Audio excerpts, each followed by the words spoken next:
பேசுறது நானு, கேட்கறது நீங்க. நான் உங்க தாரா. இன்னைக்கு என்ன அப்டின்னா, நான் வந்து ஒரு 3 நாள் லீவு போட்டுட்டு வந்து ஊருக்கு வந்திருந்தேன்.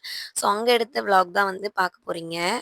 வந்து இவள தூங்க வச்சு பார்த்தேன். அவ தூங்குற மாதிரி இல்ல. நான் தான் தூங்குவேன் போல. 3 நாளும் அவ கூட ஜாலியா விளையாண்டுட்டு ஊருக்கு கிளம்புற நாளும் வந்துருச்சு.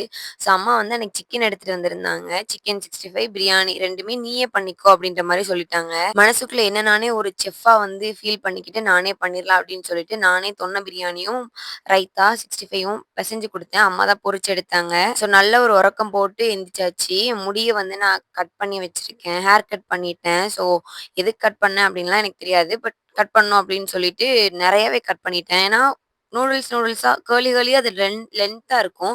அத ஃபுல்லாமே வந்து நான் கட் பண்ணி வச்சுட்டேன். கட் பண்ணும்போது தெரியல எவ்ளோ கட் பண்ணியிருக்கேன் அப்டின்னு சொல்லிட்டு. அதுக்கப்புறம் குளிச்சுட்டு வந்து பார்த்த பின்ன தான், ஐயோ! பாதிய கட் பண்ணிட்டோமே அப்டின்னு மன உளைச்சலா இருந்துச்சு. பட் இப்போ தென் அதுக்கப்புறம் பேசிக்கான ஸ்கின் கேர் வந்து பண்ணிட்டு வந்து கிளம்பிர்லாம் அப்டின்னு நெனச்சேன். ஆனா சன்ஸ்கிரீன் வேண்டாம். நம்ம நைட் ட்ராவல் தான் பண்ண போறோம் அப்டின்றதுனால, மாய்ஸ்சரைசரும், பாடி லோஷன் மட்டும் யூஸ் பண்ணிக்கலாம் அப்டின்னு. அதுக்காக தான் அந்த வேஸ்லின் யூஸ் பண்ணிட்டு இருக்கேன். சூப்பரா இருக்கும். உங்க யாருக்கெல்லாம் சாக்லேட் ஃப்ளேவர் பிடிக்குமோ, அவங்கலாம் வந்து இது கண்டிப்பா வந்து ட்ரை பண்ணி பாருங்க. சூப்பரா இருக்கும். ரொம்ப, ரொம்ப, ரொம்ப எல்லாருக்கும் பிடிச்ச மாரி ஒரு ஃப்ளேவர் இருக்கும். மேபி அந்த ஃப்ளேவர் சாக்லேட் பிடிக்கல அப்டின்னா, நீங்க வேற ட்ரை பண்ணலாம். பட் இது சூப்பரா இருக்கும். நான் இதான் யூஸ் பண்ணிட்டு இருக்கேன். ஸோ தென் அதுக்கப்புறம் எடுத்து வச்சிரலாம் அப்டின்னு சொல்லிட்டு வேணுங்கிறதெல்லாம் எடுத்து வைக்க ஸ்டார்ட் பண்ணிட்டேன். ஆல்ரெடி உள்ள வந்து ட்ரெஸ் எடுத்து வச்சுட்டேன். தென் இதுக்கப்புறம் நான் மூடிக்கிற பெட்ஷீட்டு, வாட்டர் பாட்டில் இதெல்லாம் வந்து எடுத்து வச்சேன். இந்த பேக் வந்து நான் 1800க்கு வாங்குனேன்னு நெனைக்கிறேன் போலீஸ் கேன்டீன்ல. ரூ. 1800 இந்த பேக் வந்து ஒர்த். ஏன்னா, இது நான் காலேஜ் ஃபர்ஸ்ட் இயர் அதாவது பிஜி ஃபர்ஸ்ட் இயர்ல வாங்குனேன். இப்போ வந்து நான் 2 வருஷம் பிஜி முடிச்சுட்டேன். தென் இதுக்கப்புறமும் நான் இத தான் யூஸ் பண்ணிட்டு இருக்கேன். டிராவல் டைம்ல நம்ம எல்லாத்தையும் எடுத்துட்டு போறதுக்கு இந்த பேக் வந்து ரொம்ப யூஸ்ஃபுல்லா இருக்கும். நெறைய உள்ள குட்டி குட்டி பாக்கெட்ஸ் இருக்கும். தென் பெரிய லார்ஜ் ஜிப்போட 2 பேக் இருக்கும். சூப்பரா இருக்கும். ஸோ வேணுங்கிற திங்ஸ் அப்டின்னா வேற பெருசா ஒண்ணும் இல்ல. பெட்ஷீட்டு, தென் அதுக்கப்புறம் கொஞ்சம் ஸ்நாக்ஸ் இது மட்டும் தான்.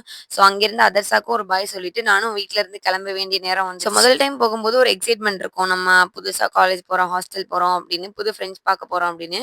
ஆனா ஒன்ஸ் நம்ம வீட்டுக்கு வந்துட்டு திரும்ப போகும்போது போகறதுக்கு மனசே இருக்காது. அந்த மாரி தான் எனக்கும் இருந்துச்சு. ஸோ தம்பி வந்து என்ன கொண்டு போய் ரயில்வே ஸ்டேஷன்ல விட்டுட்டான். ட்ரெயின் எப்போதும் போல லேட்டா தான் வந்துச்சு.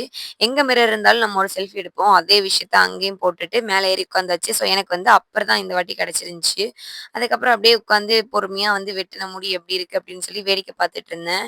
ட்ரெயின் ஏறுன உடனே உறங்கிருவேன். அது ஏன்னே தெரியாது. அன்னைக்கும் அதே மாதிரி உறங்கியாச்சு. காலையில எந்திச்சு பார்த்தா வழக்கத்த விட சீக்கிரமாவே ட்ரெயின் வந்துருச்சு. ஸோ இதோட இந்த விளாக முடிச்சுக்கிறேன். இதோட கன்டினியூஷன் நெக்ஸ்ட் விளாக்ல இருக்கு. Tata bye bye G.